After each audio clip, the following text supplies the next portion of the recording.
City believes in the doers, the makers, the movers, and companies like Veeam who process their international payments simply and securely, helping them build their businesses around the world. To do this, Veeam needed a bank like Citi with global scale and networks in 160 markets. So more doers everywhere can do what they do best. For the love of moving businesses forward, for the love of progress. Citi.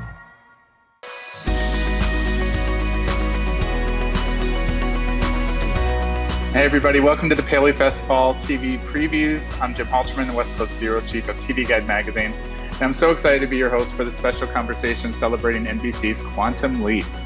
And thanks to Citi, the festival's official sponsor and official card, for their help making the program possible.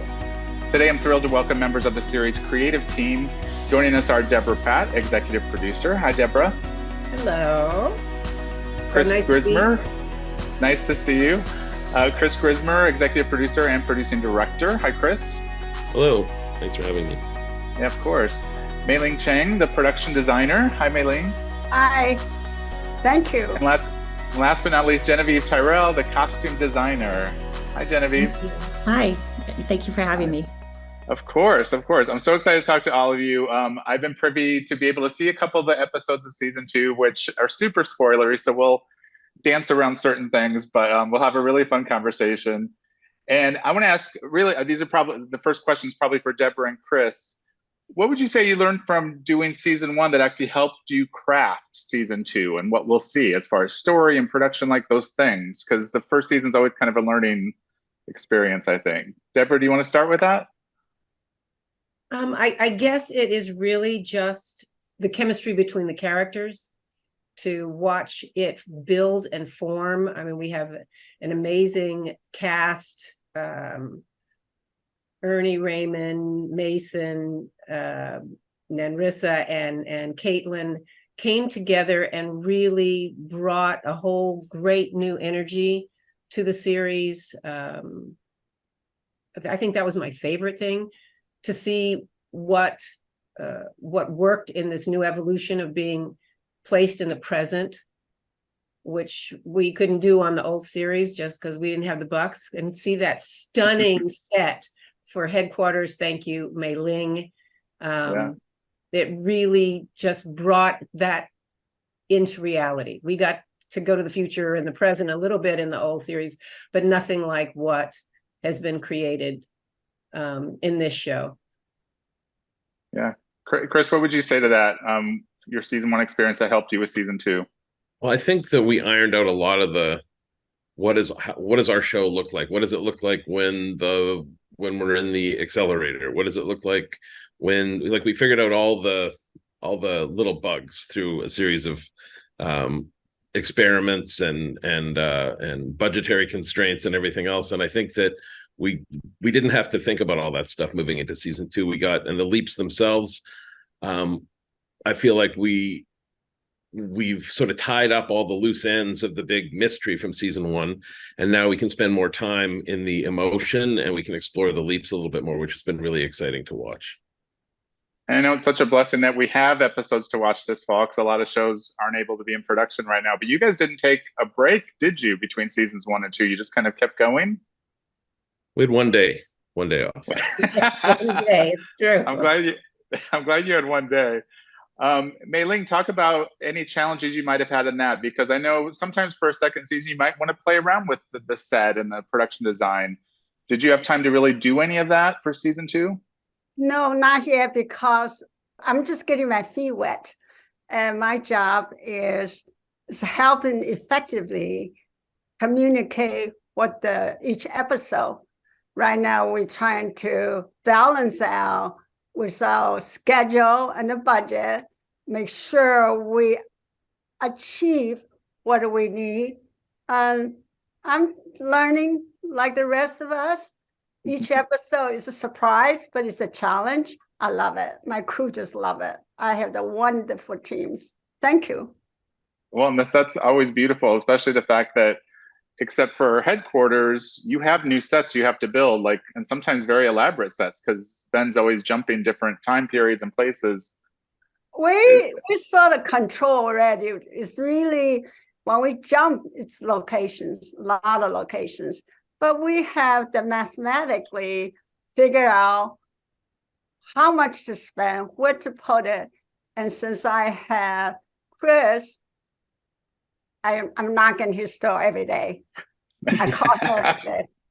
So between Deborah and Chris, my job is much easier. It was fun, and they never say no, but they always give me a helping hand. Yeah. So Chris, when you have Mayling knocking on your door asking, what's coming up or what's coming down the pike, what are those conversations like? Because it is a lot to figure out. Yeah, it's, and on a TV schedule, it's not like, well, we could, 2 months from now, we can build that set. So we're doing things like, what can we turn that set into very quickly? And Mayling's so good at, I think we turned the apartment into the control room, into a nuclear facility, into The ship. Yeah, the ship. It went from set to set to set, and Mayling was just it's almost like working with Legos, but on a much bigger scale. And I was always blown away. I'm like, really? This is a week later, and it looks like a completely different place. So yeah, okay. And Genevieve, talk about your experience from season 1 and 2, because you have quite a challenge, because Ben's in constantly different costumes and outfits and different time periods, which maybe is a lot of fun because you get to play around with a lot of different looks. But can you talk about your experience from season 1 to season 2? It's a locomotive, like Chris is mentioning about the speed in which we turn things around. It's, every week is a different period. So I'm always looking at what we can put together, contemporary costumes for our HQ people, and then looking ahead at doing all the research for period costumes. And we start to build, have custom made things for Ben in particular, just about every week. And certainly choosing which costume house we're going to be using for any given period, so that we can consolidate, because it's easy if you get into the weeds with it, to be too mired in various locations of finding things. But we do, from out in all the stores to all the costume houses to custom building. I mean, from season 1 to season 2, we did a tweak on their look. That'll be a interesting little surprise. So for our main cast at HQ. Okay, I like that. And how much time would you say Ray? I definitely knock on Chris's door a lot. And how much would you say you spend with Ray per episode? Because is he in there quite often doing different costume fittings and what looks best, what doesn't? I wish I could say that we had, an hour fitting every week, but we usually have about half an hour on the day that Ray is technically just coming in for ADR. And so, or we'll get him, half hour before call. And so we just move our circus from either our office to his trailer and get him to try on. Sometimes we have him try on period costumes, and then we have those costumes knocked off so that we can make multiples of them. Okay, so fun. Sorry. We actually have a question. This is from our festival sponsor, City. We have a question. What do you find most challenging working with futuristic technology and rapidly changing timelines between the past, present, and future? That might be more of a Chris question or Deborah question. Can you talk to that question a little bit? I was just going to say, we tend to stay away from future tech to get too specific with future tech. Even though we do play with it, sometimes it gets a little tense about what's already been seen and things we don't want to copy, like Black Mirror or shows like that. But we do play a lot with it. We do play a lot with future tech, and the technology on the show is actually, a lot of it's tied to real theory. So it's interesting to learn about it. There's moments in the new season that definitely have some tech stuff that's going to excite people. Our props department does a fantastic job of building the future tech that we need and making it seem believable. That's so I think impressive. it's important to base it in reality. From the very beginning, when we created the show, it was really important to have a foundation to what was coming. And I think a lot of it has come to fruition. So to keep that momentum going, and the sci-fi fans they're hardcore. They expect it and they love it and they want to be part of it. And you will find that in their notes and letters and responses to things, they can be they can be pretty intense about it. So I think being respectful to the intelligence of the fans, but also commenting on the world that we live in, grounds the show in a way that the writers have truthfully honored in the storytelling, especially in the present, and where we're going with the show and you know, in the next seasons, I hope many. Yeah, and you know, as a viewer that watched the original show, whenever, you know, Ben might say Sam Beckett's name, which I think he might in some of these new episodes, you know, my ears prick up, and I'm sure the audience just reacts because it's that history we all have with the show. And Deborah, you have that same history with the show. You've been involved for a long time. Can you talk about what do you hear from the audience, outside of just that they love the show, but do they ask you specifics things that go way back into the show's history? Yeah, I mean, there are a couple of books that are out that are phenomenal. Matt Dale has a new second edition coming out from the book that he wrote that details all the history and the stories and the anecdotes and, you know, things that were wrong about the show. And he's doing that for the new show now. I think the book is about to come out or has just come out, and is well worth getting if you're a true fan. And I think that you know, Martin and the writers have done a really good job to weave in the lore and the history that was set up in the original, so that people feel the connection between that initial creation and the new evolution of where the show is, where it's going, and they feel at home in it. Yeah, I agree. I'm the same way. So let's talk about the new season a little, as much as we can. We can't really spoil how the cliffhanger is resolved from the first season, but can we talk a little bit about, you know, we know Ben is back. We don't really know exactly how, but can you talk about maybe the first leap in that first episode and what we'll see as far as where Ben is? Yeah, we find Ben is he's on a mission with a military sort of transport mission in Russia in the 70s. That's where we find him, and he's stranded there with our guest cast, who are amazing in that episode. And it was just a joy to be on set while they were shooting because they were absolutely hilarious. So it was really fun to hang out with them. Yeah, and I think it's been announced it was Melissa Roxburgh's in the episode from Manifest. I think it's okay we talk about those, which was really fun to see some familiar faces pop up in that first episode. Yeah, Francois Arnault, Aaron Abrams, and PJ Byrne were the others, and they're fantastic in it. That's great. Yeah. Where did you guys shoot? Because you were a lot of exteriors or a lot of outside. Where were you shooting, actually? I didn't think you went to Russia. No, it might as well have been. We got snowed out, the shooting in Los Angeles. Oh no. Yeah, I think because the showrunner Martin wrote that episode, I think we got every kind of weather. So he got to experience. We got flooded out, snowed out, even shooting certain effect sequences for it. Like it just started raining right when we were about to roll. So it's maybe the world's longest first episode of a new season. Weren't we at Vasquez Rock? The location was Vasquez Rock. Yeah, out in the desert. Yeah, it's a great location. I think it's been used many times. I know we shot a lot of Airwolves out there back in the day, but I think I think Chris did an amazing job just making you feel like you were just out of the country in another world and another place.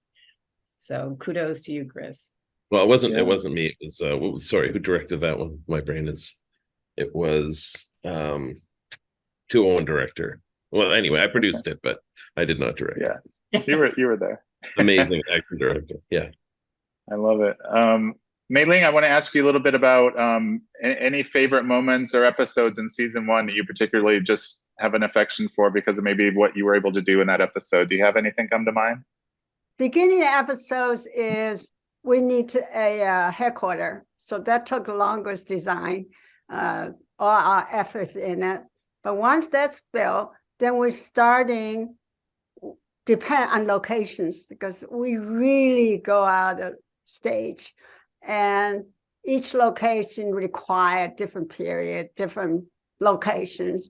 But the fun part is nothing repeats. It's always a surprise. So I'm learning just as much as Quantum Leap episodes. So each episode is a challenge, which I love it. Yeah. Did you have a favorite in season 1, a favorite episode of yours? Yes, it's called Oh Yay of Little Faith. It's okay. Actually, Chris is the director on it. I remember. So maybe Chris can tell you that it's fabulous. It's it happened on the opening on the Halloween, and he tracked it with trick or treat, then go inside the house. It's sort of we have a young lady who is supposedly possessed. I think Chris can tell you. I think the reason I love that episode the most because it's very authentic. There's no magic. It's all the truth of what we're familiar with. I don't trying to make purple to pink. It's purple stays purple, but it's quite a lovely episode. And they did such a good job, the production design team, because we were looking for a house that could be in the 1920s, haunted house from the 1920s. And we looked at a bunch of the houses that we had access to. And then I saw the Chicken Ranch house from the best little Dolly Parton movie. And it was not, they were like, you can't shoot in there. It's basically condemned. So Universal was nice enough to make it safe for us. And the production design team came in and just turned it into the creepiest house ever. And it was just a joy to shoot in. I mean, that staircase is something that I won't forget very soon. Yeah, architecturally, they just can't build this kind of houses. There's a lot of molding detail. It's just fabulous. We can go in, fix it, and Chris can come in, shoot safely. Then we have a set on the stage. It was a fun set. Yeah. Let me ask you this, because with the original show, correct me if I'm wrong, Deborah, Sam could only travel within his life frame. Is that correct? His own lifetime. His own lifetime. Okay. But I set up some things that we got to expand on that. So he actually leapt into his great grandfather in the Civil War. Right. We had a flip episode where in an electrical storm after an episode I wrote, he changed places with Al, so he was in the 40s. So we bent the lore, which we did in the new show as well. So that's because that seems like a good way to open up the world so much more when you can go outside of a specific time frame. He leaps all the way back to the 1600s in the new season, and he leaps out of the country as well. So it's pretty. I love that. Yeah, a lot of fun. Genevieve, I'm going to go back to you. Can you talk about the first season and some of your favorite episodes, or a favorite episode because of what you got to do with it? Absolutely. Salvation, the 1879 episode, is a Western, and I've always wanted to design a Western. So that was really exciting for me. The O Ye of Little Faith, the 107 episode in 1934, loved that too. I mean, back to what they were saying, that set was amazing. The set deck did a beautiful job too. You just wanted to photograph every corner of it. Yeah. And creating the costumes for that. I love that period. Those are all good episodes you talked about. Can we talk at all about any other leaps that he does in season 2, or any? I don't know how spoilery that is. Can we talk about any others?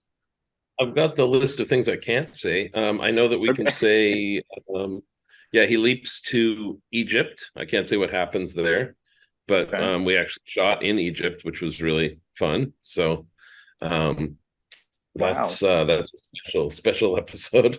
I didn't get called for that set visit. Why didn't I get to go on that set visit? That would have been fun to go to Egypt. Be careful what you wish for. Okay, so I didn't mean to interrupt you. Go ahead, Chris. No, I think those are Those are the ones I have sort of approval. Well, no, we can talk about the first three. I think he leaps from he starts with the Russian episode where he's in the 70s, then he leaps to a bank robbery gone wrong in the second episode, and then he leaps into a UFO investigation in 1949 New Mexico. Oh, fun. Okay. That's Yeah, fantastic. it's a total blast. Okay. Some really cool twists in it. It really does. I love it. I think it elevates the series to a whole other level, to tell you the truth. Oh, good. One thing I love about a second season of any show is you always expect to get to know about everybody a little bit more, because the first season is a lot about setting up the world and that. Is that safe to say that we'll get to know more about everybody, really? Magic, Ian, Addison, Jen. Does anybody, I know we probably can't get into too many particulars, but can you talk about just opening up their worlds, their individual worlds, either Chris or Deborah? Very much so, in that sense, that I think we took the time, the series has taken the time for you to get to know each of them in a really special way.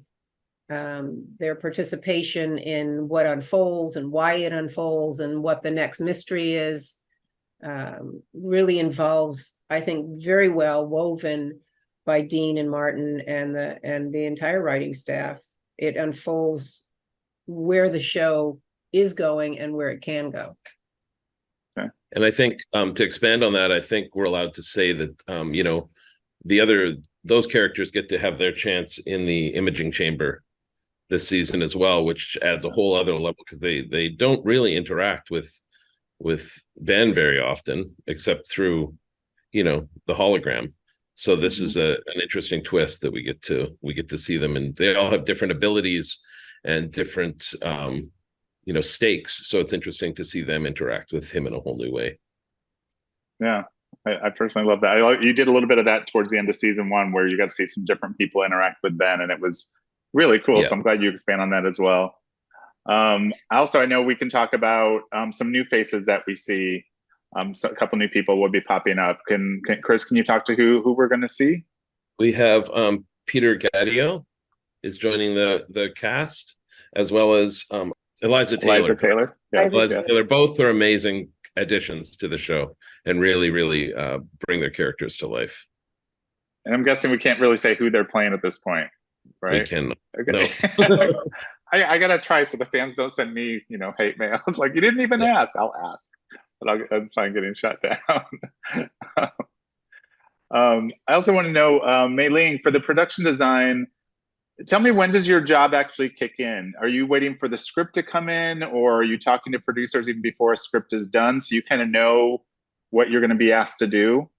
Well, normally, because we're running so fast, so I probably prep 2 episodes at the same time. In other words, I will spend more of my time on the episodes coming up.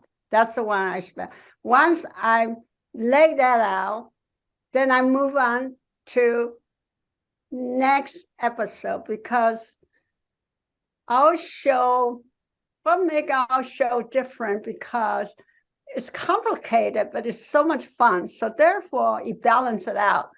And I normally do 3 episodes at a time. In other words, I prep the ones coming up. I go into the one after that, just make sure I have everything. Then the shooting company doing the episode. So in that sense, I leapfrog, and I have very strong department heads. So therefore, we can just move fast as we can. And it's pretty great, because I'll hear Martin and Dean will talk about an idea for something, or they'll ask, "Do you think we can do this?" And I'll go run to Mayling, and we'll conspire with Mayling and the locations department, and what can we turn into this somewhere in LA or somewhere on the lot. And they haven't thrown us anything that we haven't been able to do yet, knock on wood. Okay. And Genevieve, go ahead, Mayling. What's great is anytime I need help or advice, I always can. The Chris door's open and Deborah's open. I see both of them almost every day. So in that sense, we are moving because of those two. That's great. Sounds like a great team. Yeah. Genevieve, how about your experience? Is it similar? Whereas when you start hearing what you're going to have to be finding for Ben and whoever else guest stars, that sort of thing? Absolutely. My experience is very similar to Mayling's about how many episodes we're prepping ahead of time. Fortunately, we're really never waiting on the writer's room. Even if we have an outline, we're, doing a little breakdown from the outline and starting to coalesce about where we're going to go out for that and what we will need to do, especially, to maximize Raymond Lee's fitting times. So, or time with him. But yeah, it's always what's going on with the shooting crew and maintaining that, looking ahead to the 2 episodes and possibly more. We have a little cheat sheet on a bulletin board. So always looking ahead. And I don't remember if I've asked any of you this before. Do you guys just shoot 1 episode at a time, or do you sometimes overlap just because shooting might require it or might be easier? Do you ever do like 2 episodes kind of on top of each other? We do sometimes. We have double up days sometimes, and we're shooting scenes that we owe and scenes that we owe because of COVID, or we've had many different episodes going at once. And I want to say to Chris that he has done an amazing job as directing producer, coordinating and picking up shots and scenes and things that couldn't be done, like he said, not just because of COVID, just because of the tight shooting schedule that exists on the show. For this kind of show, my personal would be that we had 9 or 10 days and we don't. And how it gets done is truly brilliant and well coordinated. And it took that first season to create the pace. And I go back to the team, Martin and Dean and Chris, and everybody really stepped up to keep the pace moving the way it was, and shows that we could do. I directed an episode. I had 7 days that ended up turning into 8 because of COVID. And but we got to build those shows and make them happen, and they were loved, and the fans got them and wanted to come to the party, and they keep coming back. Yeah. And that's all you can ask for, is to have a great team where everybody works together. I mean, what Genevieve does, what Mayling does, what everybody does is so relevant to this series, because it's a little frickin' movie every week. Yeah. And it's period. That's right. Well, it's quite impressive teamwork. Let me ask this, for season 2, as far as the directing standpoint, is the template kind of set in stone what the show should be at this point, or is there room to kind of play around with some different shots and maybe things we haven't seen before? Because I know, the audience gets expectations about what we're seeing, but then it's kind of fun to be jolted. Can you talk to that a little bit, Chris? I think the expectation from our audience is that there is no set rule, that every episode is its own little movie and has its own style, which is why it's great. Like I've directed and produced a lot of television, and a lot of shows want the director to come in and sort of fit into the mold of the show and create sort of along the lines with their palette. Whereas Martin, right at the first thing he says is, "This is your movie. I want you to tell the story the way you want to tell it. I want it to be different." But, we do have certain things that, like headquarters is definitely going to look like it's going to look. It's got a style to it. We have a way of shooting it, and people expand on that and take chances. But we definitely encourage the directors to make their movie and to take some chances, and to, it keeps it really exciting. And I think it's really unique. Like I looked at, somebody had pulled stills from all the different episodes and laid them out on just on a big sheet, and just looking at the colors and the look from last season, like a palette like I've never seen before when I've done a show. Yeah. Like, it was unbelievable. So I think the fans have come to expect it to be unexpected. So yeah. Deborah, anything you want to add there? I just want to say the things that they love. One of the things they love is when Ben looks in the mirror and sees his mirror image, because they commit to the fact that he is stepping into somebody else's life. And I think that that's probably one of the most commented things that I see. They almost look to see themselves in that mirror image when those stories come. So I think it's really an important element to stay. In fact, we get a couple of special effects of, whoever the hologram is, popping in and popping out. And then, that season ender for the first season of really getting to see the, not just the imaging chamber, but the accelerator was, I think, mind-blowing to a lot of people visually. So they appreciate the special effects that are in it, the sci-fi that's in it, and that's what grounds the audience. But those mirror images, I think, are incredibly powerful for the show because it brings it back to the original lore, and I think it counts in people's hearts. I couldn't agree more. As a fan, like, I wait for that because I want to say, I want to know who he actually is. Because you can hear he's an agent or he's this, but you want to see that face. I love that. I'm glad that's always going to be there. Yeah. All right. Well, you guys, we're out of time. That went so quick. But thank you for everybody for watching. Thank you to the festival sponsor, Citi. And you guys mark your calendars because season 2 of Quantum Leap kicks off October 4th on NBC and then streams the next day on Peacock. Everybody here, thank you for a great conversation. I really appreciate it. And good luck with season 2. Thank you. Thank you so much. Thank you so much.